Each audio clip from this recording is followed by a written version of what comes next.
अस्सलाम वालेकुम। अच्छा जी, हमारी डिस्कशन इन्वेंट्री मैनेजमेंट पे चल रही थी और उसमें कल हमने डिस्कस किया था रीऑर्डर लेवल को अगर हम अनसर्टन लीड टाइम और वेरिंग डिमांड के साथ कैलकुलेट करना चाहें तो क्या तरीका है। और जब हम रीऑर्डर लेवल इस तरह मैक्सिमम डिमांड और मैक्सिमम लीड टाइम पे सेट करते हैं तो हम सेफ्टी स्टॉक बेसिकली मेंटेन साथ कर लेते हैं। सेफ्टी स्टॉक से मुराद हम अपनी average usages and average lead time से ज़्यादा स्टॉक कैरी कर रहे हैं। रीऑर्डर लेवल हम ऑर्डर करते हुए अपने पास ज़्यादा स्टॉक रख के ऑर्डर प्लेस करते हैं। जो एक्स्ट्रा स्टॉक हमने रखा हुआ है अपने average usages and average lead time से, उस एक्स्ट्रा स्टॉक को हम सेफ्टी स्टॉक कहते हैं, जिसको बफर स्टॉक भी कहा जाता है। इसके अलावा फिर हमने कहा था जब सेफ्टी स्टॉक आ जाए तो एवरेज स्टॉक का फार्मूला हमारा बदल जाएगा, एवरेज इन्वेंट्री का फार्मूला बदल जाएगा, order size by 2 plus safety stock हो जाएगा। देन हमने एक टर्म मैक्सिमम इन्वेंट्री लेवल की डिस्कस की थी, उसकी कैलकुलेशन देखी थी। मिनिमम इन्वेंट्री लेवल की टर्म भी हमने डिस्कस की, लेकिन उसको हमने कहा वो तो सेफ्टी स्टॉक होता है, लिहाजा से हमें कुछ उसकी कैलकुलेशन सीखने की ज़रूरत नहीं है।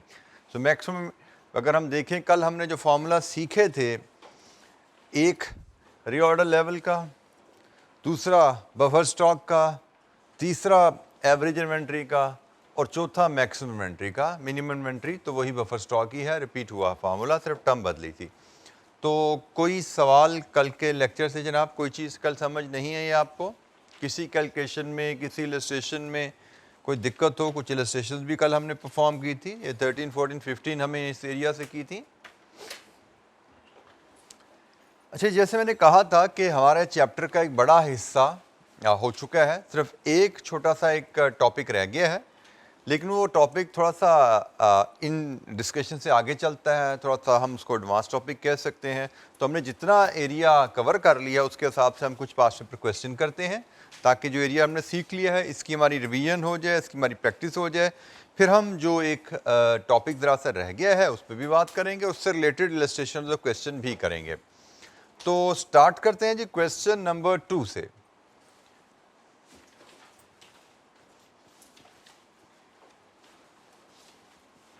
क्वेश्चन नंबर 2 हमारे पास टेक्स्ट बुक में चैप्टर पेज 137 पे अवेलेबल है जी। ABC requirement: compute the economic order quantity and estimate the carrying cost and ordering cost for the first year of operation। Company का गालबन पहला साल है, उसके लिए हमें EOQ कैलकुलेट करना है और एस्टिमेट करनी है carrying cost and ordering cost for the first year of operation. चलें जी सवाल पढ़ते हैं और फिर इसकी एक कैलकुलेशन परफॉर्म करते हैं। ABC has recently established a new unit in Multan. Its planning for the first year of operation depicts the following। अच्छा, क्वेश्चन में मैंने पहले भी आपसे कहा हुआ है कि क्वेश्चन को पढ़ना बड़ा अहम होता है।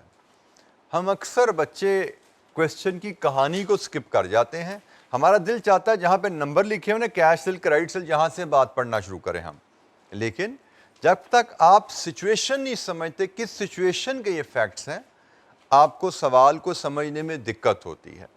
जैसे यहाँ पे उसने बताया है कंपनी ने नया कारोबार शुरू किया है और कंपनी पहले साल की प्लानिंग कर रही है। अब ये दो जुमले हमारी क्वेश्चन की प्लानिंग में रोल प्ले करेंगे। पहला साल है ये, अगर हमने रजिस्टर नहीं किया तो हम सवाल को गलत डायरेक्शन में ले जा सकते हैं। अगर ये पहला नहीं दूसरा तीसरा साल होता तो जवाब का तरीका बदल जाता है, कैलकुलेशन बदल जाती है हमारी। सो हमारी कैलकुलेशन डिपेंडेंट होती है कहानी पे। तो क्वेश्चन को वर्ड बाय वर्ड आपको ध्यान से समझ के पढ़ना होता है, नंबर्स की तरफ नहीं भागना, कहानी भी पढ़नी है सारी। तो जनाब उसने कहा जी पहले साल के लिए जो अंदाज़ा लगाया है, प्लानिंग जो हमें मिली है, उसमें कैश सेल्स हमने 6 लाख यूनिट्स बेचने हैं, क्रेडिट सेल्स हमें 12 लाख यूनिट बेचने हैं, एंडिंग इन्वेंट्री इक्वलेंट टू 15 दिन सेल, 15 दिन के सेल के बराबर हमें एंडिंग इन्वेंट्री भी अपने पास रखनी है। Number of working days in a year, साल में दिन है 300। Expected purchase price 450 per unit. Manufacturer offers 2% discount on purchase of 500 units और more as a bulk quantity discount. The company intends to avail this discount. अब ये एक जुमला थोड़ा सा एबनॉर्मल है, जो कि हमारी डिस्कशन से थोड़ा हटके है. इस पर मैं बात करता हूँ, लेकिन इसको भी हमें रजिस्टर करना है. The carrying cost includes, carrying cost, holding cost एक ही बात होती है, includes financial cost of investment in inventory at the rate of 15% per annum. हमें पता है फाइनेंशियल कॉस्ट का जो रेट होता है वो अप्लाई किया जाता है परचेज प्राइस पे. तो कैरिंग कॉस्ट का फाइनेंस कॉस्ट पर यूनिट का एलिमेंट आ जाता है. Godown rent of 10,000 per month, this is fixed carrying cost. तो फाइनेंस कॉस्ट है और गोडाउन रेंट है. गोडाउन रेंट पर मंथ है, ये फिक्स्ड है. ऑर्डरिंग कॉस्ट आर 300 पर ऑर्डर. ये जनाब उसने कैरिंग कॉस्ट और ऑर्डरिंग कॉस्ट का डाटा दिया है और हमसे कहा गया है पहले स्टेप में EOQ बनाओ और उसके बाद एनुअल पहले साल की ऑर्डरिंग कॉस्ट और पहले साल की कैरिंग कॉस्ट का अंदाज़ा लगाओ क्या है. अच्छा, जब हम सबसे पहले चलते हैं EOQ की तरफ, तो EOQ की तरफ चलते हुए हमें अपने सामने लिखना है पहले फार्मूला EOQ का, फिर हम उससे रिलेटेड इंफॉर्मेशन यहाँ से एक्सट्रैक्ट करेंगे. क्वेश्चन स्टार्ट करने का तरीका ये होता है, अक्सर बच्चे ना सवाल शुरू कहाँ से करना है उसकी तरफ नहीं जाते, वो कहानी में खो जाते हैं. इसका क्या करना है, इसका क्या करना है, इसका क्या करना है. मतलब आप वैल्यूज़ के बारे में सोचना शुरू कर देते हो तो किस किस वैल्यू के साथ क्या सलूक करना है. बाज़ बात ये आपका टाइम ज़ाया करवा देता है क्योंकि एग्जामिनर ने कुछ वैल्यूज़ इरेलेवेंट दी होती हैं, उनका आपने कुछ नहीं करना होता. तो सबसे पहले आपको रिक्वायरमेंट को देखना है, वहाँ से आपका आंसर प्लानिंग शुरू होती है. भाई हमें EOQ चाहिए, तो सबसे पहला काम जो आप करेंगे, आप अपने सामने EOQ का फार्मूला लाएंगे कि भाई EOQ के फार्मूले के तहत 2COD ओवर CH, हमें ये 3 वेरिएबल्स निकाल के सवाल से लाने हैं तो हमारा EOQ आ जाएगा. तो अब आप सवाल में इन 3 वेरिएबल्स को ढूंढें, बाकी इसके अलावा कुछ अवेलेबल हो तो उसको छोड़ो. फिलहाल इन 3 वैल्यूज पे फोकस करो, CO, D and CH. One by one. CO क्या होती है? What is CO? Variable cost per order. ये चीज इसी तरह ज़हन में रखो, वेरिएबल कॉस्ट पर ऑर्डर. तो वेरिएबल ऑर्डरिंग कॉस्ट की एक ही सिर्फ फिगर दी हुई है 300 पर ऑर्डर. 300 पर ऑर्डर है तो दिस इज अंडरस्टूड, ये वेरिएबल ही होगी. तो जनाब CO इज 300 रुपीज. फिर हमें D चाहिए. D से क्या मुराद होती है? अच्छा, इसको भी क्लियर रखो, मैंने आपको नोट्स में ये क्लियर लिख के बताया है. एनुअल डिमांड से मुराद क्या है? Annual quantity to be purchase from supplier. ये चीज़ जहन में रखना. डिमांड D जो यहाँ पे यूज़ करते हैं, हम क्या कैलकुलेट कर रहे हैं कि सप्लायर को हमने कितने यूनिट्स का ऑर्डर प्लेस करना है. तो ये सप्लायर से साल में कितनी क्वांटिटी खरीदनी है उस पर डिपेंडेंट है. डिमांड बात का सेल्स डिमांड भी होती है, हमने चीज़ें बेचनी कितनी है. सवाल में लिखा होता है जी सेल्स डिमांड ही इतना, आप डिमांड के वर्ड को पिक करके उसको लेकर चल पड़ते हो. तो हमें सेल्स डिमांड नहीं चाहिए. D को डिमांड के साथ याद ना रखो, D को याद रखो quantity to be purchase from supplier in the year. साल में हमने सप्लायर से कितना खरीदना है. तो जनाब D के लिए यहाँ पे जब हम आते हैं तो उसमें हमें 3 जगह से D का डाटा पिक करना पड़ेगा. एक, हमें उसमें बताया हुआ अपने क्रेडिट सेल्स में 6 लाख यूनिट बेचने हैं, तो भाई ये 6 लाख भी हमें खरीदने पड़ेंगे. हमारा कैश सेल्स है, सॉरी कैश सेल्स है. चलिए क्रेडिट सेल्स में कितने हैं वो लिख देते हैं यहाँ पे, 12 लाख. क्रेडिट सेल में है 12 लाख. अच्छा, हमने क्रेडिट सेल में बेचने हैं 12 लाख, हमने कैश सेल में बेचने हैं 6 लाख. हमें कारोबार का पहला साल है, वो कह रहा है आपको जब साल खत्म होगा एंडिंग इन्वेंट्री भी चाहिए.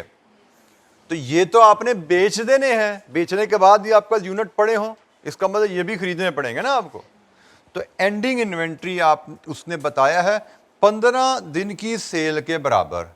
तो हमारी साल की सेल उसने बताई हुई हमें ये है 6 लाख जमा 12 लाख, ये साल की सेल है.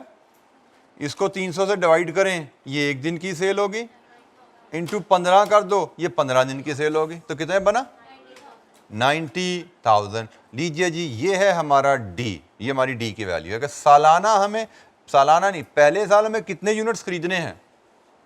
18,90,000। हमें पहले साल सप्लायर से 18,90,000 यूनिट्स बाई करने हैं।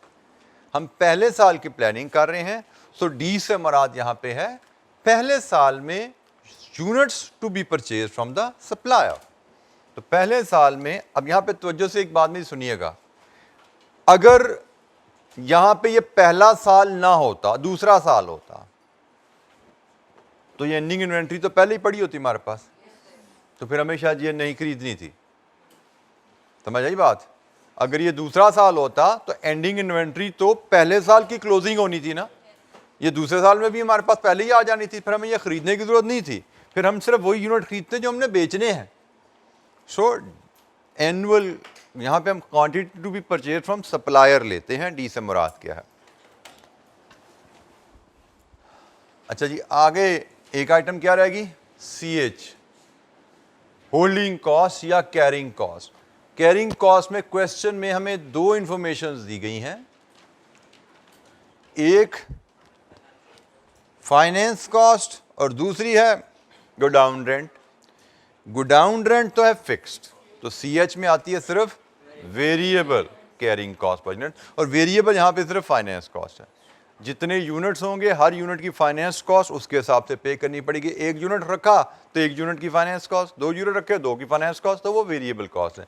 तो ओनली फाइनेंस कॉस्ट, और फाइनेंस कॉस्ट इस केस में जो कैलकुलेट की जाएगी, हमें यहाँ पे कहा गया है सिर्फ फाइनेंस कॉस्ट वेरिएबल है, तो वो होती है जी purchase price multiplied with interest rate.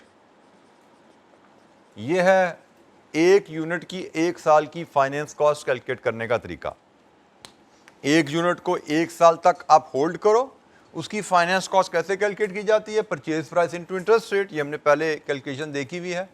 Interest rate तो हमें गिवन है जी यहाँ पे 16%। अब परचेज प्राइस का रोला है, जो मैंने आपको हाईलाइट करवा दिया ये इशू, ये थोड़ा सा मसला आ गया। हमने अभी तक जो किताब में बात पढ़ी है वो ये पढ़ी है कि ईओक्यू कैलकुलेट करते हुए डिस्काउंट को इग्नोर करना होता है। ठीक है, ये हमने किताब में असूल पढ़ा है कि ईओक्यू कैलकुलेट करते हुए डिस्काउंट को इग्नोर करना है। उसकी वजह क्या है?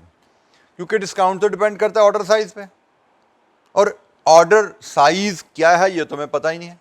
जैसे यहाँ पे उसने कहा डिस्काउंट मिलेगा, लेकिन ऑर्डर अगर 500 से ज़्यादा हो, लेकिन क्या हमारा ईओक्यू 500 से ज़्यादा है ये तो हमें पता ही नहीं है, ये तो अभी हमें नहीं पता। अच्छा, अब यहाँ पे इसने यही कैच लगाया कि उसने कहा जी कम bulk discount, the company intends to avail this discount.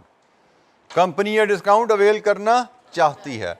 उसने थोड़ी सी, मैं कहूँगा आपको, थोड़ा बच्चों को कंफ्यूज करने के लिए थोड़ा प्रिंसिपल से हट के बात कर दी कि ये उसने बात यहाँ पे डाल दी। अब देखो साल में खरीदने कितने यूनिट्स? 18,90,000। 18,90,000 यूनिट खरीदने हैं। लॉजिकली स्पीकिंग 500 तो बहुत छोटा ऑर्डर साइज है, हमें तो काफ़ी बड़े बड़े ऑर्डर करने पड़ेंगे ना। तो अब हम यहाँ पे करेंगे क्या इस तरह के केस में? जब ये जुमला आ जाए, अगर ये जुमला ना लिखा होता तो मैं शायद डिस्काउंट इग्नोर करके चलता। जब ये जुमला आ गया है तो अब मैं डिस्काउंट को शामिल करके चलूँगा, अपनी कैलकुलेशन में डिस्काउंट को शामिल करके चलूँगा। फिर आगे क्या इसकी इम्प्लीकेशन है मैं बताता हूँ आपको। अब उसने कहा कंपनी ने डिस्काउंट अवेल करने हैं, तो मैं कहूँगा ठीक है जी 450 तो नॉर्मल प्राइस है, 2% डिस्काउंट है तो 98% ये प्राइस होगी, इंटू 16%। होल्डिंग कॉस्ट क्या आ रही है? सी एच क्या आ रही है? 70.5, 2 डेसिमल तक चले जाया करें, 56। ये जी होल्डिंग कॉस्ट आ गई। अब इंफॉर्मेशन जब आपके पास आ गई है तो अब यहाँ से आप ईओक्यू में इनको फीड करें। 2 इंटू 300 इंटू 18,90,000 डिवाइडेड विद 70.56 और अंडर रूट। तो देखिए ईओक्यू क्या आया? 4,008.9 कर दें, इसको राउंड ऑफ कर दें। हमने पहले भी बात की हुई है, ईओक्यू यूनिट्स में मेजर कर रहे हैं, यूनिट्स फ्रैक्शन में नहीं लिखे जाएंगे, हम राउंड ऑफ करके लिखेंगे 4,009। अब देखिए यहाँ पे हमने जो ईओक्यू कैलकुलेट किया, ऑर्डर साइज जो कैलकुलेट किया वो 500 से ज़्यादा आ गया ना। अगर तो ये ऑर्डर साइज 500 से कम होता ना, फिर परेशानी होती ना, कभी हमने डिस्काउंट अपनी कैलकुलेशन में शामिल कर लिया है और ऑर्डर साइज़ तो 500 से कम है, हमें तो डिस्काउंट मिलना नहीं है, फिर मसला होता।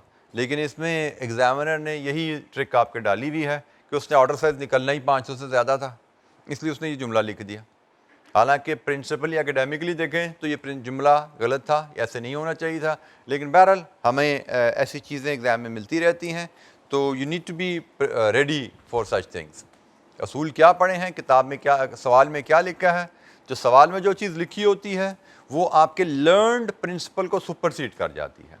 अगर सवाल में कोई इंस्ट्रक्शन आ गई है, आपने क्या सीखा था किताब में, वो पीछे रह जाता है। हाँ, सवाल साइलेंट है, फिर हमने जो सीखा था वो अप्लाई करेंगे। अगर सवाल यहाँ पे साइलेंट होता कि जी बल्क डिस्काउंट के बारे में कि जी company must avail this discount, तो हम पे डिस्काउंट को इग्नोर करके चलते हैं जो हमने असूल सीखा हुआ है। लेकिन यहाँ पे उसने लिख दिया, फिर हमने जो सीखा था वो पीछे रह गया। तो पहला पार्ट हमारा कंप्लीट EOQ। अच्छा, यहाँ पे मैंने रेफ़र नहीं किया, बट ये सारी वर्किंग्स हैं आपकी। इसके लिए तो वर्किंग हमने की नहीं की, ये में भी हमारी वर्किंग 1 है, ये वर्किंग 2 है, ये तो फिगर मैंने वैसे ही यहाँ लिख दी है। तो ये वर्किंग 1 आपकी हो रही है, ये आपकी वर्किंग 2 हो रही है। और वर्किंग मैंने आपको बताया है, ये एडिशनल पेज नए पेज पे की जाती हैं, आंसर्स अलहदा पेज पे, वर्किंग अलहदा पेज पे। हमने पहला हिस्सा कंप्लीट किया, कंप्यूट EOQ। अब इसके आगे चलना है। Estimate carrying cost and ordering cost for the first year. पहले साल में हमारी कैरिंग कॉस्ट क्या आएगी और पहले साल में हमारी ऑर्डरिंग कॉस्ट क्या आएगी, उसको कैलकुलेट करना है। तो जनाब, ऑर्डरिंग कॉस्ट हम कैसे कैलकुलेट करते हैं सालाना? Annual demand divide with order size into variable cost per order, CO। तो एनुअल डिमांड पहले साल की 18,90,000 divide with order size 4009 into 300, ordering cost कितनी आई जी? 141 4 31.7, मेक इट 32 लीजिए जी। ये हमारे पास आ गई ऑर्डरिंग कॉस्ट, पहले साल की ऑर्डरिंग कॉस्ट। अच्छा, अब यहाँ पे एक पॉइंट नोट कीजिएगा, सवाल को जब मैं बार बार कहता हूँ पढ़ना कितना ज़रूरी है, और अगर आप सवाल को नहीं पढ़े तो you may get carried away at time. मैंने जब आपको ऑर्डरिंग कॉस्ट और होल्डिंग कॉस्ट के कंपोनेंट्स बताए थे, वहाँ पे मैंने आपको मिसाल देते हुए ऑर्डरिंग कॉस्ट की कहा था, एक वेरिएबल कॉस्ट पर ऑर्डर हो सकती है और एक परचेज डिपार्टमेंट की मैनेजर की सैलरी भी हो सकती है पर मंथ। और मैंने कहा था भी परचेज डिपार्टमेंट के मैनेजर की सैलरी भी ऑर्डरिंग कॉस्ट, मटेरियल ख़रीदने से रिलेटेड ही रेलिवेंट है, बट वो फिक्स्ड है। तो हमने इस फार्मूले में ऑर्डरिंग कॉस्ट जो लेनी होती है वो वेरिएबल है। इसी तरह होल्डिंग कॉस्ट की हमने डिफरेंट कंपोनेंट डिस्कस किए थे, जिसमें हमने इंश्योरेंस कहा था, ऑब्सोलिसेंस कहा था, फाइनेंस कॉस्ट कहा था, गोडाउन रेंट कहा था। और वहाँ पे भी मैंने आपको कहा था कि अगर गोडाउन रेंट 50,000 पर मंथ दिया हुआ है तो ये कैरिंग कॉस्ट, बट ये फिक्स है, और हमने यहाँ पे लेनी होती है वेरिएबल। ठीक है, तो होल्डिंग कॉस्ट फिक्स भी हो सकती है, वेरिएबल भी हो सकती है, इस फॉर्मूले में वेरिएबल ही जाती है। ऑर्डरिंग कॉस्ट फिक्स भी हो सकती है, वेरिएबल भी हो सकती है, इस फार्मूला में वेरिएबल ही आती है। अब जरा रिक्वायरमेंट पढ़ो। रिक्वायरमेंट क्या है? Estimate the carrying cost and ordering cost for the first year of operation. क्या इसने कहा estimate the variable carrying cost, variable holding cost? ऐसा तो जुमला नहीं है। तो हमने यहां पे तो ख्याल रखना है कि भाई इधर तो variable ordering cost, variable carrying cost आती है, लेकिन यहां पे उसने कहा है टोटल बताओ, तो यहां पे वेरिएबल भी लेंगे हम, फिक्स भी लेंगे। ऑर्डरिंग कॉस्ट में तो कोई फिक्स कॉस्ट यहां पे नहीं दी हुई, ऑर्डरिंग कॉस्ट तो सिर्फ एक ही है 300 पर ऑर्डर, वो तो हमने दे दी। लेकिन जब हम कैरिंग कॉस्ट पे जाएंगे तो कैरिंग कॉस्ट के दो हिस्से हैं, एक वेरिएबल और एक फिक्स्ड जो गोडाउन रेंट है। तो वेरिएबल कैरिंग कॉस्ट जो पहले साल की है उसका तरीका वही है, order size by 2 into CH, order size by 2 into C H किधर था ये 70.56 कितनी बनी है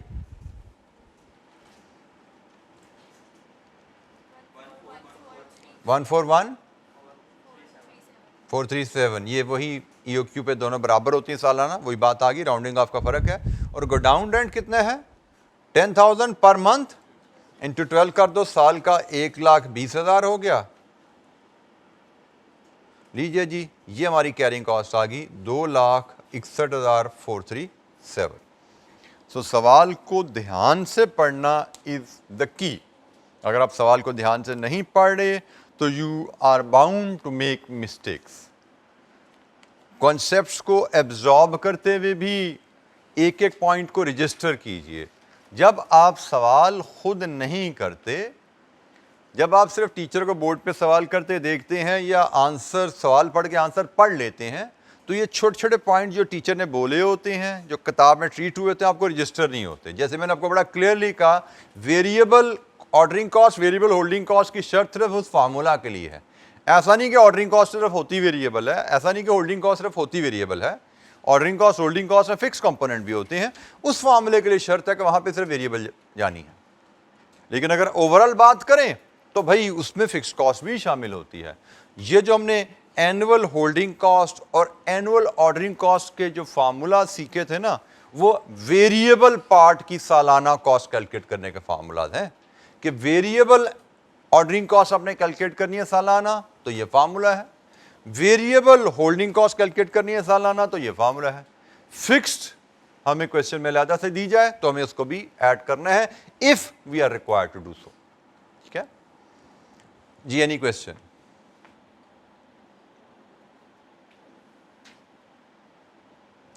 क्वेश्चन नंबर 2 हमने डिस्कस किया पास पेपर का। कोई सवाल यहां पे जी?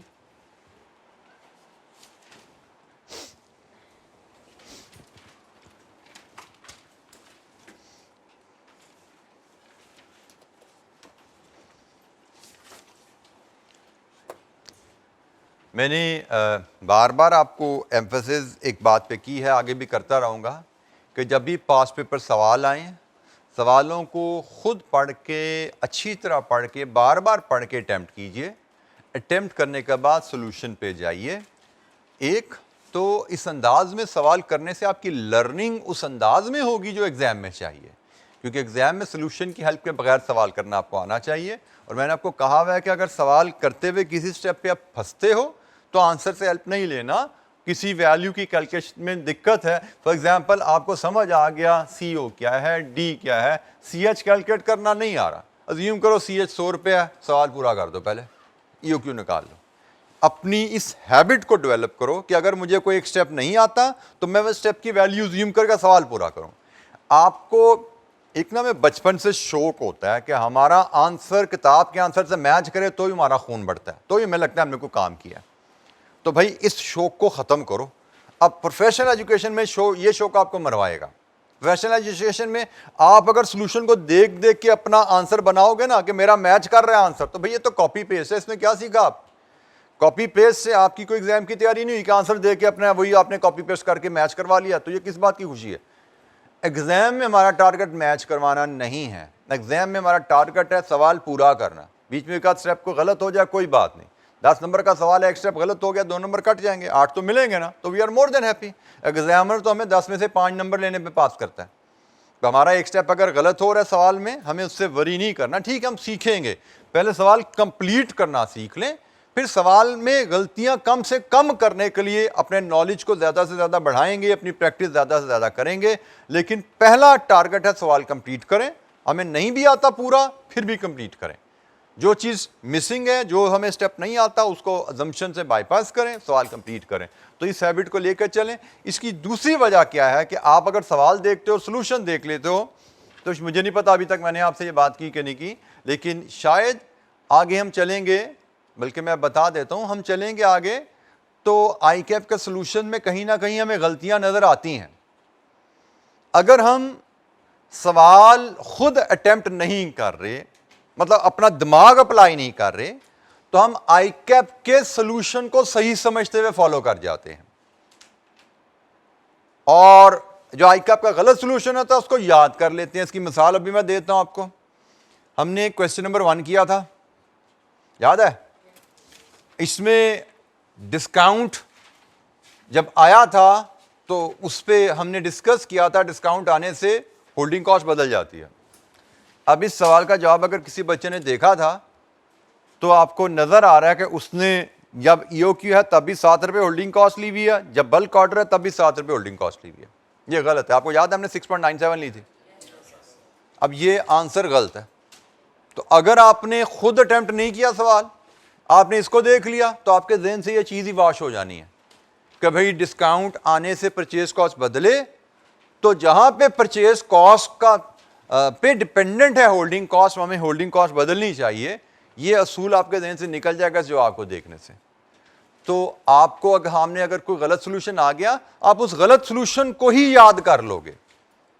ये अनफॉर्चुनेटली हमारा इशू है। अक्सर बच्चे हम दिमाग नहीं इस्तेमाल करते, हम कहते हैं ये सोल्यूशन ऐसा सवाल तो बस ऐसा कर लेंगे। क्यों भाई, ये तो गलत है, ऐसा क्यों करोगे आप? तो आपको दिस इज अनदर रीजन जिससे मैं कहता हूं कि सोल्यूशन ना देखा करो जब तक खुद अटेम्प्ट ना कर लो।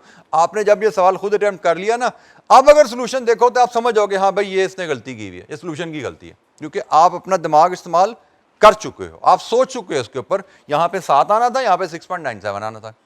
अब यहाँ पे आईकैप में 7 लिखा नजर आएगा ना, यू आर कॉन्फिडेंट ये गलत है भाई, मैं ठीक हूं। लेकिन अगर आपने अपना दिमाग इस्तेमाल नहीं किया तो आपको लगेगा भाई आईकैप का सोल्यूशन है, ठीक ही होगा ना, तो 7 ही होगा। यहाँ पे पता नहीं सर ने क्या कहा था, मुझे याद नहीं है, तो 7 यही ठीक है। तो आप दिमाग नहीं इस्तेमाल करते। तो दिमाग को इस्तेमाल करने की आदत डालिए। जितना हम दिमाग इस्तेमाल करेंगे उतना स्ट्रांग होते जाएंगे हम मेंटली, और एग्जाम में परफॉर्मेंस हमारी एनहांस होती जाएगी। जी एनी क्वेश्चन? जी एक ये और छोटा सा सवाल है, कुछ 4-5 नंबर का सवाल लग रहा है। रिक्वायरमेंट क्या जी? Calculate average stock level for the component. Average stock level Robin Limited का सवाल है। Robin Limited imports a high value component for its manufacturing process.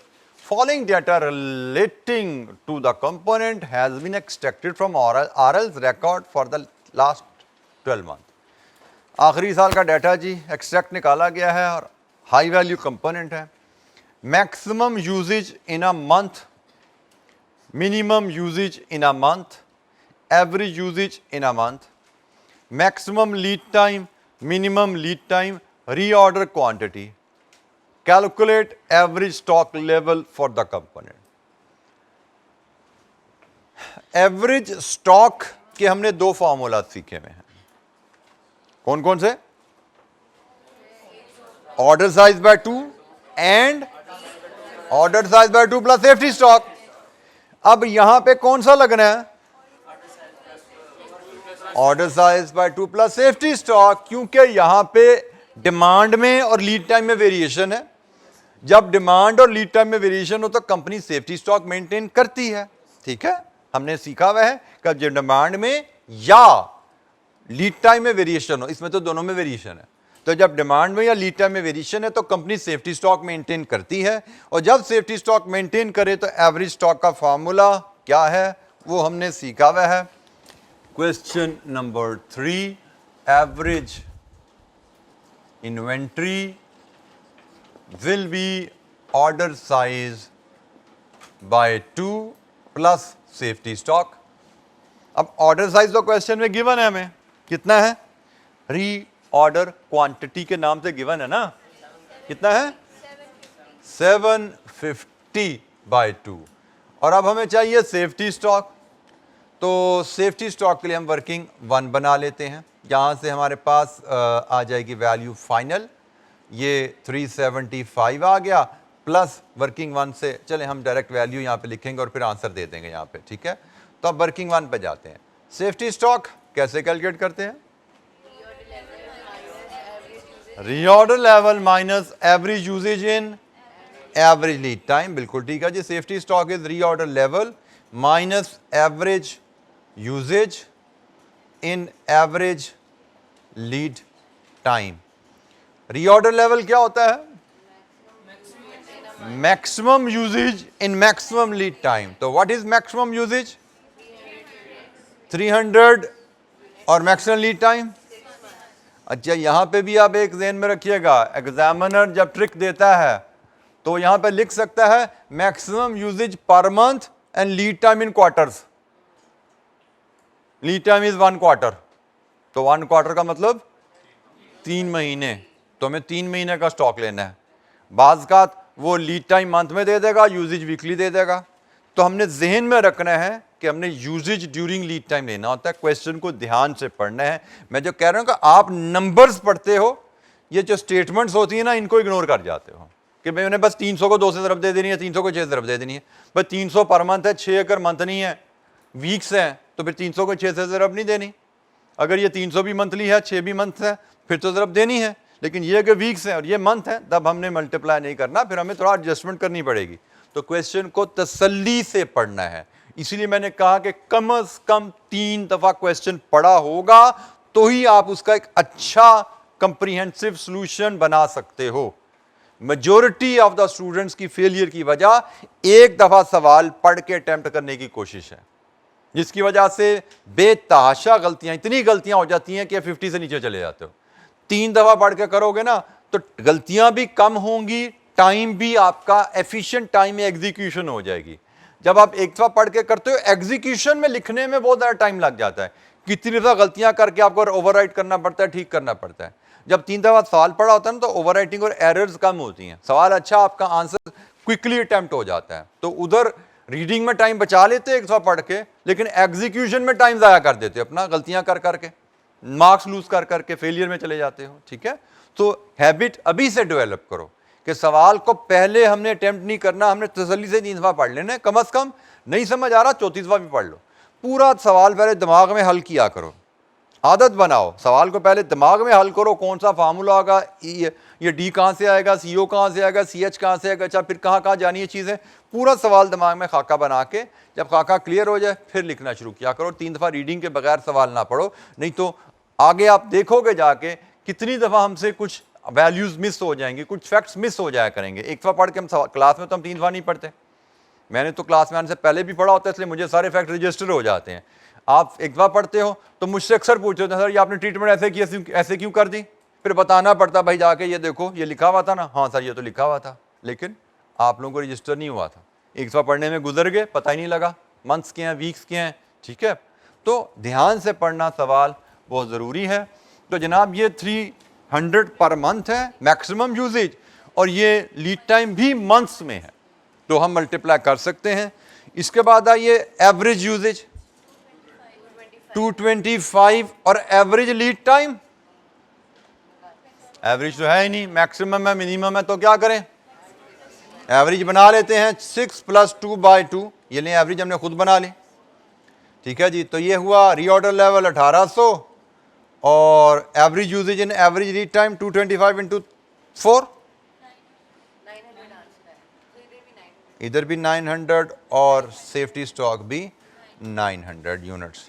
लीजिए जी, सेफ्टी स्टॉक 900, तो यहाँ से कर लीजिए कंप्लीट, 1275 यूनिट्स। ये है जी हमारी average inventory. Average inventory is 1275।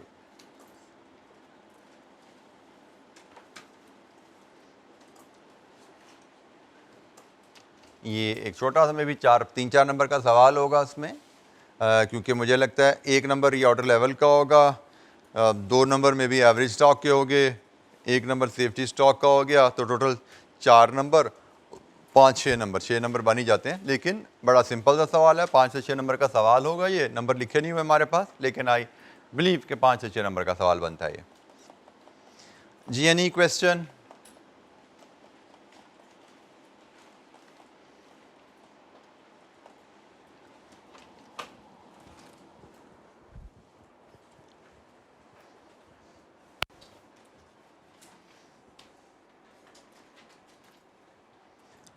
अच्छा जी, अब हम थोड़ा सा एक ज़रा कंप्रीहेंसिव सवाल पे आते हैं, थोड़ी स्टोरी इसकी लंबी है। क्वेश्चन नंबर 4 है spring 17, question 2 aroma herbs.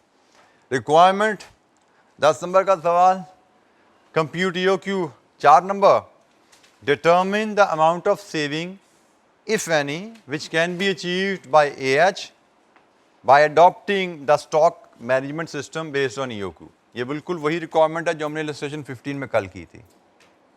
EOQ calculate करो और बताओ ईओक्यू को फॉलो करने से कंपनी कितनी सेविंग ले सकती है। मतलब करंट ऑर्डरिंग पॉलिसी की सालाना कॉस्ट, ईओक्यू की सालाना कॉस्ट, जैसे इलस्ट्रेशन 15 में कल हमने निकाली थी। तो पार्ट भी बिल्कुल इसी पैटर्न पे हल होने हैं, assuming 360 days in a year. अच्छा, जब इसमें सवाल में मैथमेटिक्स काफ़ी है। कॉस्ट एंड मैनेजमेंट अकाउंटिंग में आपको ध्यान में रखना है कि आपको बेसिकली लॉजिकल मैथमेटिक्स में बहुत ज़्यादा यूज़ होती है। अब यहाँ पे हमें बिजनेस की अंडरस्टैंडिंग भी चाहिए और थोड़ा लॉजिकल मैथ्स भी हमें यूज़ करना है। जो आपको क्यूएम पढ़ाया जाता था ना पहले, क्यूएम में परसेंटेजेस और प्रोपोर्शन का एक पूरा चैप्टर आपने पढ़ा होगा वहाँ पे, तो वो सारा चैप्टर आप समझो इसी सब्जेक्ट के लिए आपको पढ़ाया गया था। आगे सब्जेक्ट में भी थोड़ा थोड़ा इस्तेमाल आएगा, बट मेनली क्यूएम में जो परसेंटेजेस प्रोपोर्शन की बात हुई थी, आप समझो उसका 90% एप्लीकेशन इसी सब्जेक्ट कैप 3 में होने वाली है आपके। तो जैसे ये सवाल पढ़ते हैं, इसमें हमारी परसेंटेजेस प्रोपोर्शन पे अच्छी एक्टिविटी होने वाली है। Aroma herbs deals in herbal T. The T is imported in on a 6 monthly basis. The management is considering to adopt a stock management based on economic order quantity model. Currently T 6 monthly basis पे import होती है, मतलब साल में 2 order देते हो आप। 6 monthly basis पे इंपोर्ट का मतलब साल में 2 ऑर्डर, और मैनेजमेंट अब चाह रही है कि ईओक्यू सिस्टम पे शिफ्ट हो जाए। In this respect, the following information has been gathered. Annual sales of the tea is estimated at 60,000 kg. अब ये सेल्स हैं, हमें डी में क्या लेना होता है? Quantity to be purchase. आगे चल के, अभी इस सवाल में तो शायद नहीं है, लेकिन आगे चल के सवाल में आएगा। अभी सेल्स इतनी है, इतना ओपनिंग क्लॉज, इतना ओपनिंग स्टॉक, इतना क्लोजिंग स्टॉक, तो फिर हमें सेल से परचेज पे जाना पड़ेगा, ओपनिंग क्लोजिंग स्टॉक एडजस्ट करके। ये ख्याल रखना, इसलिए मैंने कहा डी डिमांड से कंफ्यूज नहीं हो जाना। Annual quantity to be purchase from supplier, ये होता है डी आपका ईओक्यू में। तो बहरहाल ये सेल्स डिमांड है। हम आगे देखेंगे कहीं इन्वेंट्री की एडजस्टमेंट रिक्वायर्ड तो नहीं है परचेज की क्वांटिटी निकालने के लिए। अगर तो इन्वेंट्री का कोई जिक्र होगा तो उसके मुताबिक एडजस्ट कर लेंगे, अगर इन्वेंट्री का जिक्र नहीं है तो हम समझेंगे जितनी सेल्स है उतनी परचेज करनी पड़ेगी। तो बहरहाल 60,000 at 1260 per kg, sales are evenly distributed throughout the year. C and F value, C and F value पता क्या होती है? नहीं पता, चलिए इस पे अभी हम बात करते हैं। बेसिकली जब भी आप इंपोर्ट करते हैं तो एक नॉर्मल डोमेस्टिक मार्केट में खरीदने में प्राइसिंग का मैकेनिज्म कुछ फ़र्क होता है, इंपोर्ट एक्सपोर्ट में प्राइसिंग मैकेनिज्म फ़र्क होता है और उसकी डिफरेंट टर्म्स यूज़ होती हैं। तो C and F value basically import export में जो प्राइसिंग का टर्म है उससे रिलेट करती है। इसको मैं फर्दर आपको एक्सप्लेन करूंगा, पूरा सवाल पढ़ लें हम। फिलहाल समझो एक प्राइस का एक तरीका है कि जी इंपोर्ट जो कर उसकी price, C and F value of the T after 10% discount is 900। 10% discount के बाद 900 रुपये में आपको सप्लायर बेच रहा है। Custom duty and sales tax are paid at the rate of 20% and 15% respectively. Sale tax paid at the import stage is refundable in the same month. अब यहाँ पे उसने कहा जी आपका सप्लायर आपको 900 का इनवाइस करता है, 20% कस्टम ड्यूटी है, 15% सेल टैक्स है और सेल टैक्स रिफंडेबल है। यहाँ से हमने क्या पॉइंट याद आना चाहिए इन्वेंट्री वैल्यूएशन के चैप्टर से? जो नॉन रिफंडेबल कॉस्ट है वो ऐड करोगे परचेज प्राइस में, मटेरियल कॉस्ट में, और जो रिफंडेबल कॉस्ट है वो ऐड नहीं करनी, क्योंकि हमें ईओक्यू कैलकुलेट करते हुए कॉस्ट और पर यूनिट कॉस्ट चाहिए होती है ना फाइनेंस कॉस्ट निकालने के लिए। तो पर यूनिट कॉस्ट का यहाँ पे उसने 2 हिस्से कर दिए, एक उसने कहा 900 सप्लायर को दे रहे हो, एक 20% आप कस्टम ड्यूटी पे कर रहे हो। ये आपकी पर यूनिट कॉस्ट के 2 हिस्से उसने बताए आपको। ये हमारी पर यूनिट कॉस्ट में ऐड नहीं होना क्योंकि ये रिफंडेबल है। Use of EOQ model would reduce the quantity पर ऑर्डर। उसने कहा जी अभी आप साल में 2 ऑर्डर देते हो, जब ईओक्यू पर जाओगे तो ऑर्डर साइज कम हो जाएगा। क्यों कम होगा? कि शायद आपके नंबर ऑफ ऑर्डर्स बढ़ने वाले हैं। ईओक्यू पर जाओगे साल में 2 ऑर्डर नहीं होंगे, ज्यादा होंगे। जब ज्यादा ऑर्डर होंगे तो क्वांटिटी पर ऑर्डर रिड्यूस होगी। तो as a result bulk purchase discount would be reduced from 10 to 8। ये प्राइस है 10% डिस्काउंट के बाद। अब आपको 10% डिस्काउंट नहीं मिलेगा, 8% मिलेगा अगर आप ईओक्यू पे जाओगे। Cost of financing the stock is 1% per month. सवाल ध्यान से पढ़ना है, ठीक है। Annual storage cost is estimated at ₹320 पर kg. Administrative cost of processing an order is ₹90,000. Administrative cost of processing an order is 90,000. Increase in number of purchase orders, उसने लिखा ना यहाँ पे कि EOQ में जाएंगे तो आपके ऑर्डर साइज रिड्यूस होगा। ऑर्डर साइज रिड्यूस होने का मतलब नंबर ऑफ ऑर्डर्स बढ़ जाएंगे। तो वही बात कर रहे हैं, administrative cost of processing an order this increase in number of purchase orders would reduce this cost by 10%. AH maintains a buffer stock equal to 15 days sales. It maintains a buffer stock equal to 15 days sales. अच्छा जी, अब हम सबसे पहले calculate EOQ, economic order quantity calculate कीजिए। सवाल का फिर पढ़ लीजिए, डाटा काफ़ी ज़्यादा था तो ज़रा EOQ के हिसाब से जहन में रखते हुए सवाल का फिर गो थ्रू कीजिए, फिर हम इसकी वर्किंग स्टार्ट करते हैं।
अच्छा, ये इंपोर्ट इंटरनेशनल ट्रेड में प्राइसेस के रेफरेंस से थोड़ी सी बात मैं पहले कर लूँ। पहले C&F वैल्यू है, आपको मतलब इसका समझा दूँ। बेसिकली इंटरनेशनल ट्रेड में डिफरेंट टर्म्स जो यूज़ की जाती हैं प्राइस कोट करने के लिए। लाइक आप अगर सप्लायर हैं, कस्टमर आपसे प्राइस की कोटेशन मांगे कि भाई मुझे आप पर यूनिट किस तरह बेचेंगे। फॉर एग्ज़ाम्पल, आप पाकिस्तान में हैं और आपका कस्टमर से अमेरिका में है, वो आपसे प्राइस मांगता है, से आप उसको जीन्स बेचते हो, वो आपसे कहते हैं मुझे जीन्स की प्राइस कोट कीजिए। तो इंटरनेशनल ट्रेड में प्राइस कोट करने के जो नॉर्मल तरीके फॉलो की जाते हैं, जो टर्म्स फॉलो की जाती हैं, एक होती है फ्री ऑन बोर्ड, इसको हम कहते हैं FOB प्राइस। दूसरा होता है कॉस्ट एंड फ्रेट, जिसको यहाँ पे लिखा हुआ है C&F प्राइस। प्राइस कह लो, वैल्यू कह लो, एक ही बात है। तीसरा मेथड होता है कॉस्ट इंश्योरेंस फ्रेट, जिसको हम CIF प्राइस कहते हैं। इसको C&F भी लिखा जाता है, इसको बाज़ का CNF भी लिख देते हैं, एक ही बात है। C&F या CNF एक ही बात है। सो इंटरनेशनल ट्रेड में जो कॉमनली 3 तरह की प्राइसेस कोट की जाती हैं। एक, कस्टमर आपसे आपकी FOB प्राइस मांग सकता है। कस्टमर कह सकता है मुझे CNF प्राइस दीजिए, कस्टमर कह सकता है मुझे CIF प्राइस दीजिए। इन प्राइसेस का मतलब क्या है? FOB प्राइस का मतलब है कि मुझे कस्टमर को प्राइस देनी है आपने प्रोडक्ट की, जो कि आप उसको डिलीवर करेंगे on the port of supplier. FOB price means goods will be delivered at the port of supplier, मतलब पाकिस्तानी कंपनी अमेरिकन कंपनी को प्राइस दे रही है अगर एफओबी, तो इसका मतलब क्या कि मेरी जिम्मेदारी है मैं कराची तक सामान पहुंचाऊंगा। तो कराची से जहाज में लोड होना, जहाज का किराया जो फ्रेट है, आगे के सारे खर्चे वो कस्टमर के जिम्मे हैं। सो एफओबी प्राइस का मतलब goods will be delivered at the port of supplier. C&F price का मतलब cost and freight, goods will be delivered at the port of customer. C&F price का मतलब goods will be delivered eight port of the customer. कि अगर इस case में supplier जो price दे रहा है उस प्राइस में सप्लायर सी फ्रेट भी शामिल कर लेता है। फॉर एग्जाम्पल, अगर एफओबी प्राइस हम दे रहे हैं से ₹100 पर यूनिट, तो शायद C&F प्राइस हम देंगे 120 रुपये पर यूनिट, क्योंकि अब मैंने अमेरिका तक पहुंचानी है ना चीज़, तो 20 रुपये पर यूनिट किराया लग जाता है। अब ये कस्टमर की मर्जी है, वो आपसे एफओबी प्राइस ले या वो कहे एफओबी प्राइस दे दे, मैं समुंदर का किराया मैं खुद ही मैनेज कर लूँगा, वो मेरी जिम्मेदारी है, आप मुझे कराची पहुँचा दीजिए माल। या वो कह सकता नहीं जी मुझे आप न्यूयॉर्क पहुँचा के दीजिए, समुंदर का किराया भी आप मैनेज कीजिए, मुझे न्यूयॉर्क पहुँचाइए, उसके हिसाब से रेट दीजिए। और तीसरे में ट्रांजिट इंश्योरेंस। नॉर्मली जब भी इंटरनेशनल ट्रेड होती है, समुंदर में महीनों के हिसाब से सफ़र करना होता है प्रोडक्ट ने, transit insurance is a normal step जो हमें करना पड़ता है। कराची से हमारे साथ माल जाना है, बीच में मौसम बदलेंगे, कोई समुंदर में कोई मौसमी ख़राबी हो सकती है, कोई एक्सीडेंट हो सकता है, तो नॉर्मली गुड्स इंश्योर कराई जाती हैं कि खुदा ना खासा समुंदर में कोई हादसा हो जाए तो वो नुकसान कवर हो जाए। अब इस केस में CIF प्राइस का मतलब क्या है कि भाई जो इंश्योरेंस है ट्रांजिट की वो भी सप्लायर ने करवानी है।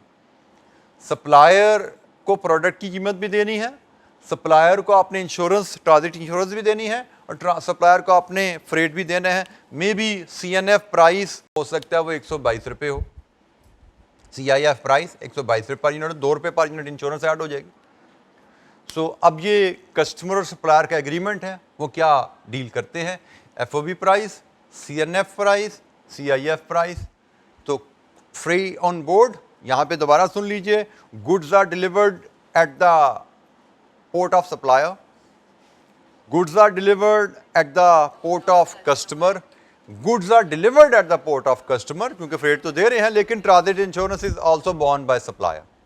ठीक है, यहाँ पे किराया भी और इंश्योरेंस भी कस्टमर खुद बियर करेगा, यहाँ पे इंश्योरेंस कस्टमर बियर करेगा, यहाँ पे इंश्योरेंस फ्रेट सब ये सप्लायर बियर कर रहा है, प्राइस में अलबत्ता वो शामिल कर लेता है।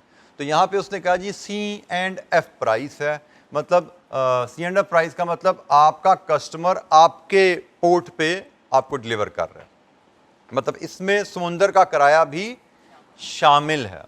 देयर इज अ पॉसिबिलिटी आपको सवाल है उसमें वो एफओबी वैल्यू दे और साथ सी फ्रेट अलहदा दे दे, तो हमें पता है ना कि जो किराया ट्रांसपोर्ट इनवर्ड होती है वो प्रोडक्ट कॉस्ट में ऐड होता है, तो वो हमें अलहदा से ऐड करना पड़े। सो एफओबी प्राइस 900 रुपये है और किराया समुंदर का 10 रुपये पर यूनिट है, तो आपको कैलकुलेट खुद करना पड़ेगा 910। यहाँ पे उसने आपको किराया डाल के बता दिया कि किराए के साथ जो खर्चा है वो 900 रुपये है। ठीक है, क्योंकि किराया जो ट्रांसपोर्ट इनवर्ड होता है वो आपकी प्रोडक्ट कॉस्ट का हिस्सा होता है। इन्वेंट्री वैल्यूएशन के चैप्टर में हम पढ़ चुके हैं, IAS 2 में बताता है। तो ये जी कहानी चीज़ की। अब हम आते हैं दोबारा EOQ की तरफ। हमारा पार्ट ए है EOQ की कैलकुलेशन का, क्वेश्चन नंबर 4 का पार्ट ए।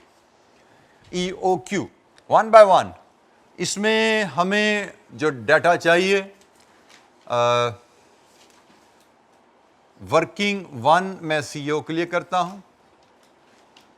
डी की फिगर तो मुझे रेडीली अवेलेबल है। डी कितनी है, हमें एनुअल क्वांटिटी डिमांड बताई गई है जो हमने बेचनी है, और इन्वेंट्री का यहाँ पे कोई जिक्र है, ओपनिंग स्टॉक क्लोजिंग स्टॉक का कोई जिक्र है।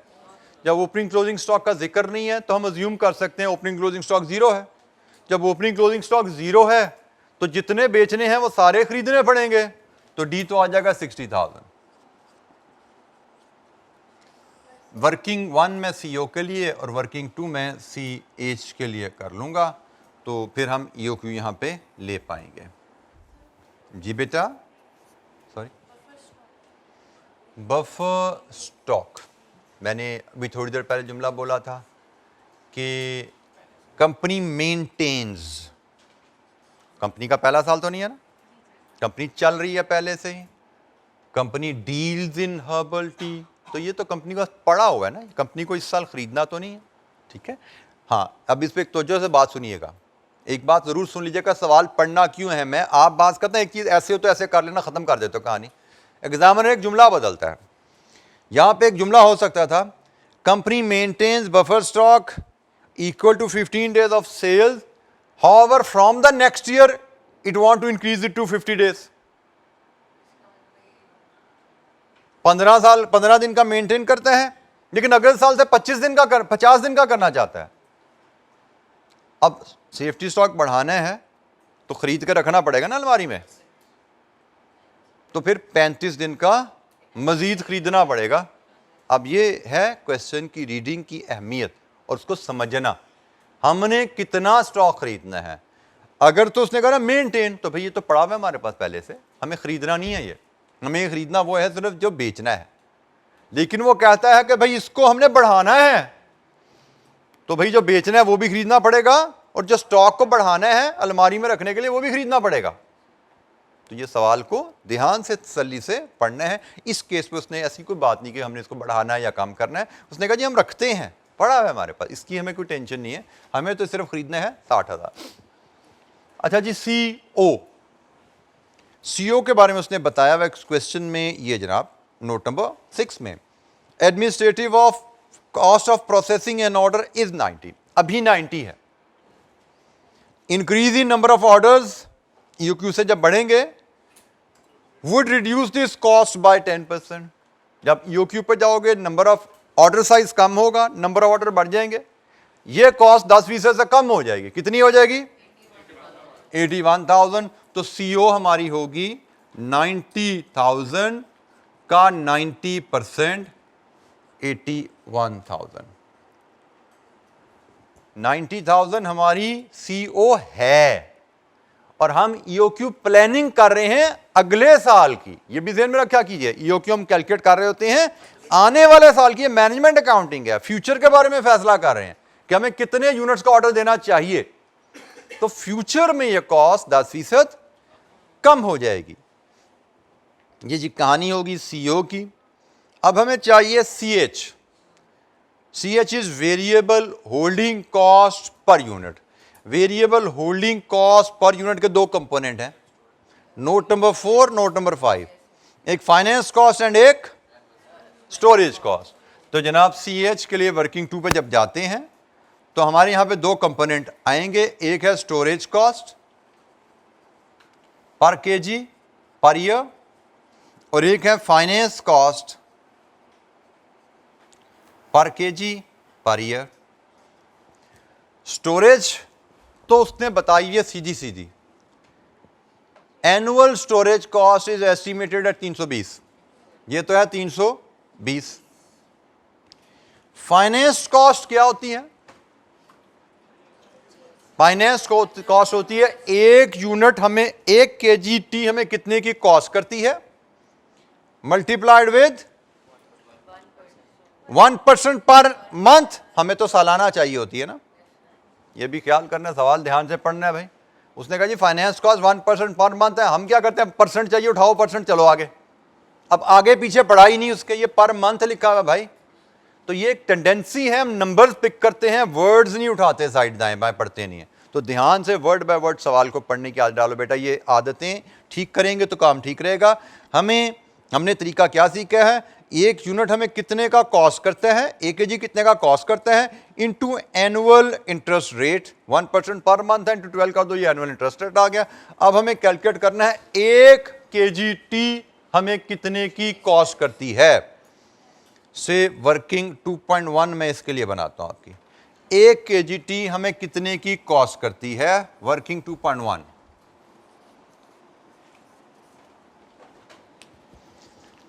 1 kg टी मुझे अभी कॉस्ट कर रही है 900 की प्लस 20% कस्टम ड्यूटी, अभी मुझे इतने की कॉस्ट कर रही है।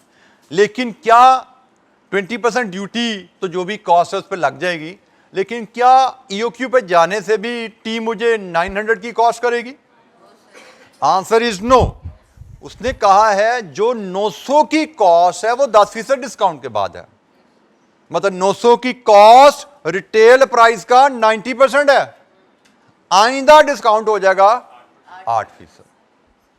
अब हमें 900 की जो प्राइस है, अब इसमें आपको जरा जहन में रखना है कि डिस्काउंट जो मिलता है वो रिटेल प्राइस में मिलता है। 900 तो ऑलरेडी डिस्काउंटेड है भाई, तो मेरी जो C&F वैल्यू पहले मैं बनाऊं जो रिवाइज हो रही है वो कैसे होगी? मेरी करंट प्राइस 900 है जो कि 10% डिस्काउंट के बाद है, इसका मतलब ये 90% है, तो इसको मैं 90 × 100 कर लूं, ये मेरी रिटेल प्राइस बन गई। अब मुझे इस रिटेल प्राइस पे 8% डिस्काउंट मिलना है, ये मेरी नई रिटेल प्राइस आ गई। और फिर मुझे ये कितनी बनी retail price? C&F value revise होके 920, और इस पे फिर कस्टम ड्यूटी आप लगा लें एट द रेट ऑफ 20%। अब इस पे 20% लगेगा ना, कितना 20% बनता है जी? 184 लीजिए जी, यहां से आपकी कॉस्ट निकल आई पर केजी 1104 लीजिए जी, ये है अब आपकी कॉस्ट पर केजी। पहले आपकी कॉस्ट थी 900, उस पे 20% 180, पहले आपकी कॉस्ट 1080 थी, ऐसा ही 900 पे 20% 1080। अब आपकी कॉस्ट 920 पे 184 1104 है। तो जनाब अगले साल हमें ये कॉस्ट पर केजी पढ़नी है, हमें इस पे 1104 पे 12% कितना बनता है फाइनेंस कॉस्ट? 132.48, तो ये बन गया जी 452.48। ये जी हमारा CH आ गया 452.48 और ये 81,000। लीजिए जी यहां से EOQ बना लीजिए, क्या आया EOQ?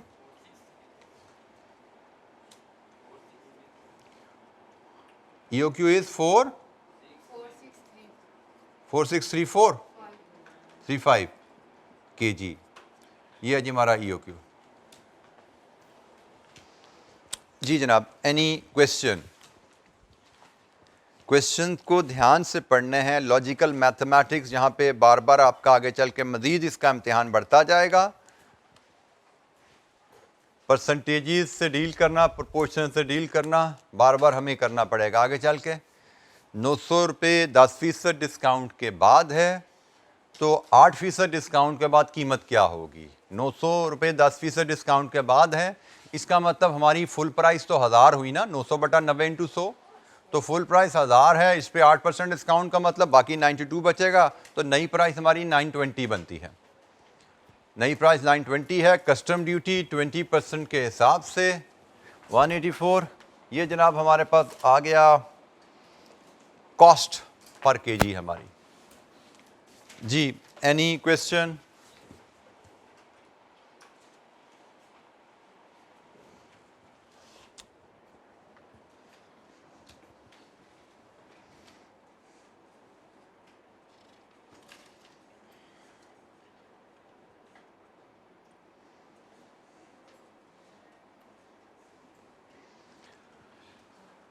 अच्छा जी, पार्ट ए 4 नंबर का EOQ, ये हमने 1, 2 ये वैल्यूज़ निकाली, डी हमें गिवन थी, फार्मूला लगा के EOQ निकाला 4 नंबर।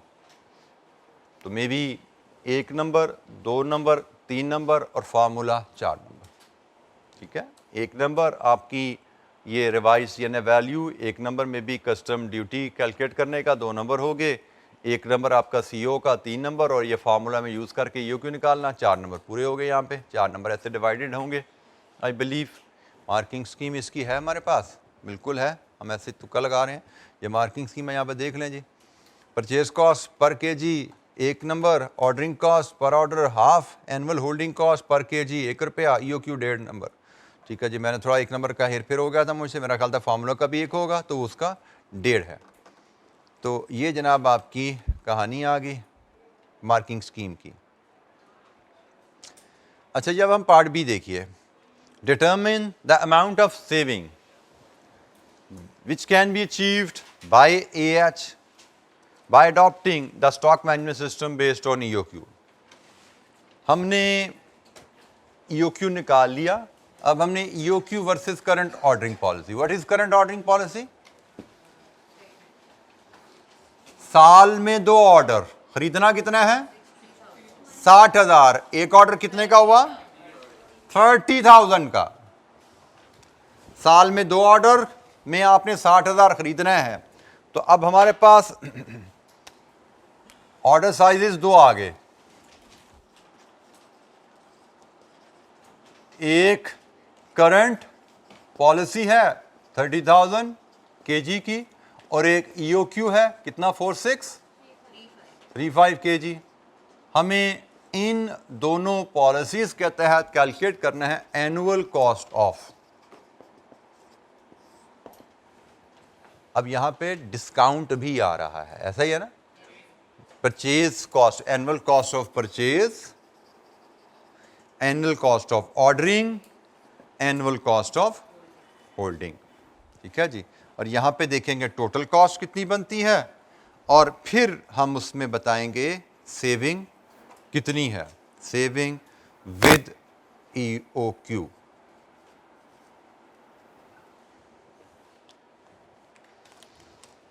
अच्छा जी, परचेज कॉस्ट, तो भाई ये नज़र आ रहा है ना, करंटली 1080 पर केजी है, और रिवाइज पॉलिसी में 1104 पर केजी।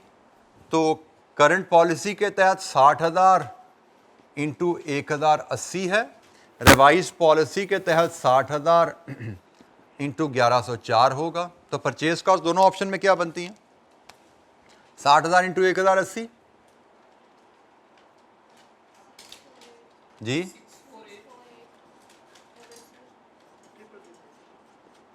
और 60,000 इंटू 1104 66 24,000 एक 0 और आ जाएगा। लीजिए जी, ये आपकी एनुअल परचेज कॉस्ट आ गई करंट पॉलिसी के तहत और रिवाइज पॉलिसी के तहत। ये हमने इधर वर्किंग 2 में दोनों ही हमने 2.1 में निकाली थी। ये हमारी करंट पॉलिसी के तहत और ये रिवाइज पॉलिसी के तहत। Ordering cost, number of orders in a year, मैं यहीं पे इसकी वर्किंग करूं, 60,000 बटा 30,000 इंटू 90,000, और दूसरा है 60,000 बटा 4635 इंटू 81,000। तो जनाब ऑप्शन 1 में क्या बनी? इट इज़ 180,000, और यह ऑप्शन 2 में क्या बना? 1048,543। लीजिए जी, ये हमारी एनुअल ऑर्डरिंग कॉस्ट आ गई। Annual demand over order size into CO, annual demand over order size into CO। CO भी बदल रहा है ना, यहाँ पे 90,000 से 81,000 पे आ गया। अब आ जाइए होल्डिंग कॉस्ट। होल्डिंग कॉस्ट के लिए हम वर्किंग बना लेते हैं। वर्किंग 2.1 तक गए थे, वर्किंग 3 में चले जाते हैं। हम वर्किंग में हैंडल कर लेते हैं क्योंकि होल्डिंग कॉस्ट का डाटा थोड़ा ज़्यादा है।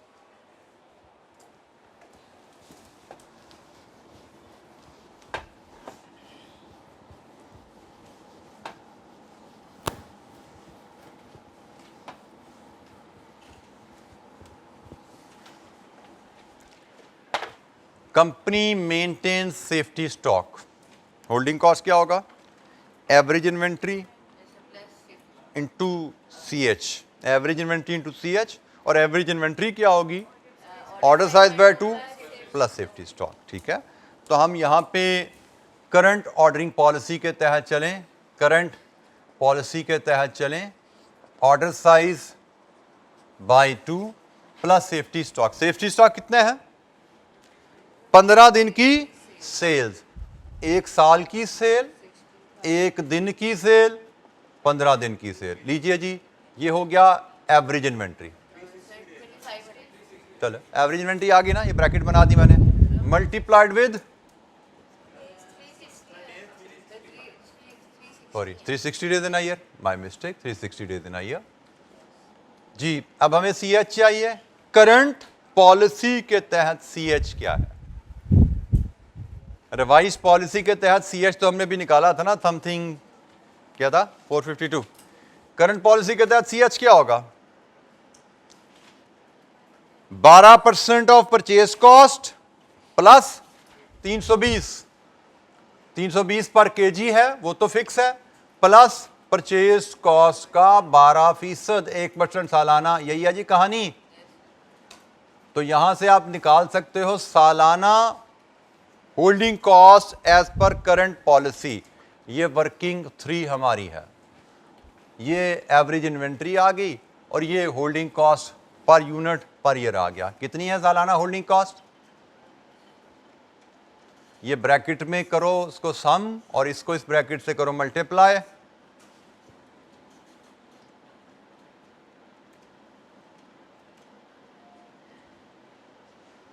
होल्डिंग कॉस्ट आपकी है 320 रुपए पर केजी, और 1% per annum, 1% per month finance cost. कितनी बनी जी ये कॉस्ट? 7868 000। और ईओक्यू के साथ ऑर्डर साइज 4635/2 प्लस 2500 बोला आपने था safety stock, 2500 multiplied with CH हमने पहले निकाला था, ईओक्यू में यूज भी किया था, क्या था 452.48। लीजिए जी यहां से देख लीजिए क्या कॉस्ट आती है इसकी। ईओक्यू में तो सीएच हमने निकाला था ना, इसको हमें निकालना पड़ा था, ये हमने पहले निकाला हुआ था।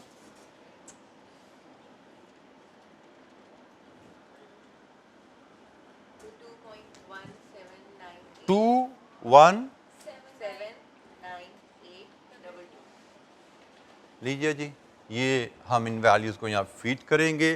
करंट पॉलिसी के तहत 7868 000 और ईओक्यू के तहत 2179 822। लीजिए यहां से सम कीजिए इस कॉलम का, 1 2 3 का सम,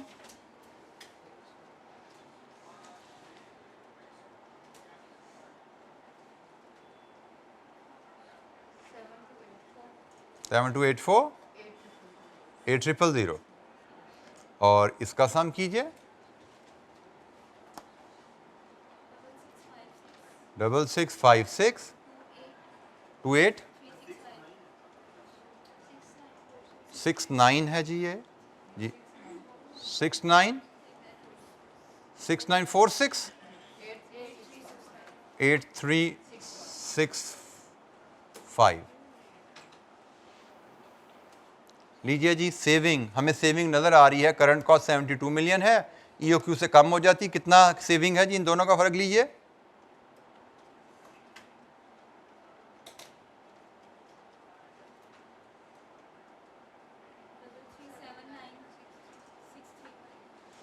$635। ये है जी सेविंग अगर हम ईओक्यू पे शिफ्ट होते हैं।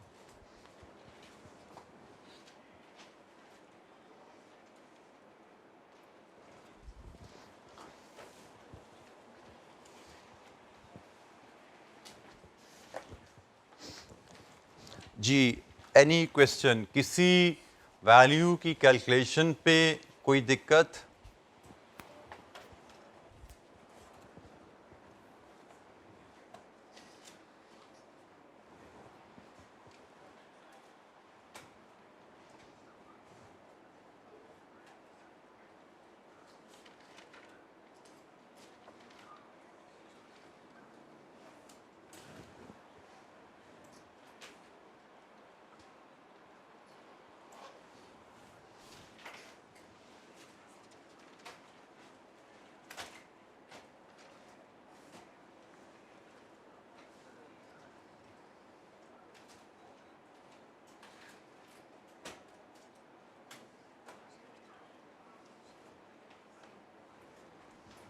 जी एनी क्वेश्चन? अच्छा, यहाँ पे जब हम जाते हैं एग्जामिनर से फिर एक बार सोल्यूशन कंपेयर करने, तो एग्जामिनर के आंसर से हमारी 1, 2, 3 वैल्यूज़ ये परफेक्ट मैच हैं। एग्जामिनर के आंसर से हमारी ये वैल्यू भी मैच है, लेकिन यहाँ पे ये वैल्यू हमें मैच होती नज़र नहीं आती। उसकी वजह यह है कि मैंने आपको पहले भी बोला कि यहाँ पे देखो 60,000 डिवाइड बाई 4635 करो, क्या जवाब आ रहा है?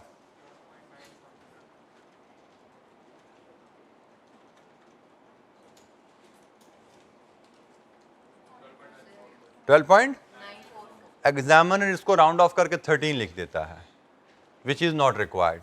ठीक है, तो हमें इससे कंफ्यूज नहीं होना, हमें उसको फॉलो करने की ज़रूरत नहीं है।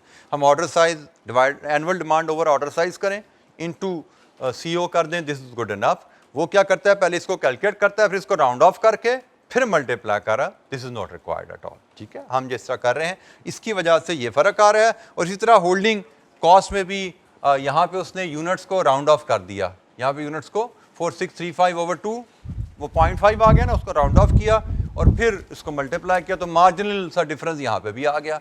But we should not be bothered with that. इस तरह के राउंडिंग ऑफ डिफरेंसेस हमें वरी नहीं करना। राउंडिंग ऑफ करना यहाँ पे कोई मैंडेटरी नहीं है। जहाँ पे मैंडेटरी है वो मैंने बताया, EOQ लिखते हुए यूनिट्स लिखने हैं, वहाँ पे राउंड ऑफ करके लिखना है, क्योंकि उसमें जवाब ही हमने यूनिट्स में देना है, तो यूनिट डेसिमल में नहीं दे सकते। यहाँ पे जवाब हमने रुपीज़ में देना है, तो रुपीज़ डेसिमल में आ सकते हैं, उसमें टेंशन नहीं है हमें। ठीक है, तो हमें रुपीज़ में जाने के लिए पीछे नंबर ऑफ ऑर्डर्स को राउंड ऑफ करने की ज़रूरत नहीं है। ठीक है जी, तो बाकी हमारा आंसर एग्जैक्टली मैच है, सिवाय इन दो फिगर्स के, जिसकी वजह से डिफरेंस आगे तक जा रहा है। कोई सवाल जी, किसी वैल्यू पे किसी बच्चे को गाइडेंस हेल्प चाहिए, पूछिए। अच्छा जी, आज के लिए इतना ही। बाकी इंशाअल्लाह कल मज़ीद प्रैक्टिस क्वेश्चंस जारी रखेंगे, मे बी अगले 1-2 दिन और प्रैक्टिस करेंगे इसी एरियाज़ के सवालों की। फिर हम आगे जो थोड़ा सा पोर्शन रह गया है उस पर बात करेंगे, उसकी एग्जाम्पल्स और उसके क्वेश्चन भी इंशाअल्लाह करेंगे। जी बेटा,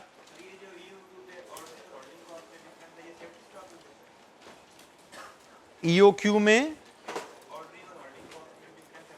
ऑर्डरिंग, बेटा सेफ्टी स्टॉक तो दोनों में कॉमन है, इधर भी सेफ्टी स्टॉक है, इधर भी सेफ्टी स्टॉक है। बेटा ऑर्डरिंग कॉस्ट में फर्क इसलिए है कि इधर कॉस्ट, ऑर्डर कॉस्ट 90,000 पर ऑर्डर है, यहां पे 81,000 पर ऑर्डर है। ये इस डिफरेंस की बात कर रहे हो?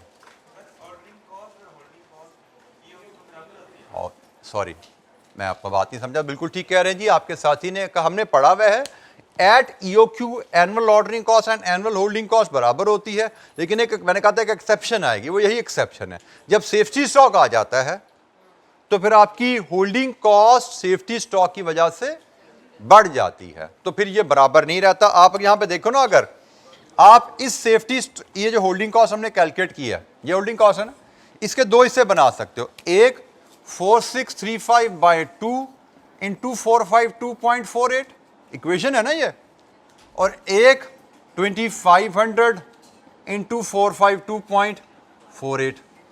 अब इन दोनों का सम तो उसके बराबर ही आना है, लेकिन ये जो वैल्यू है ना, ये आपकी इसके बराबर आ रही है।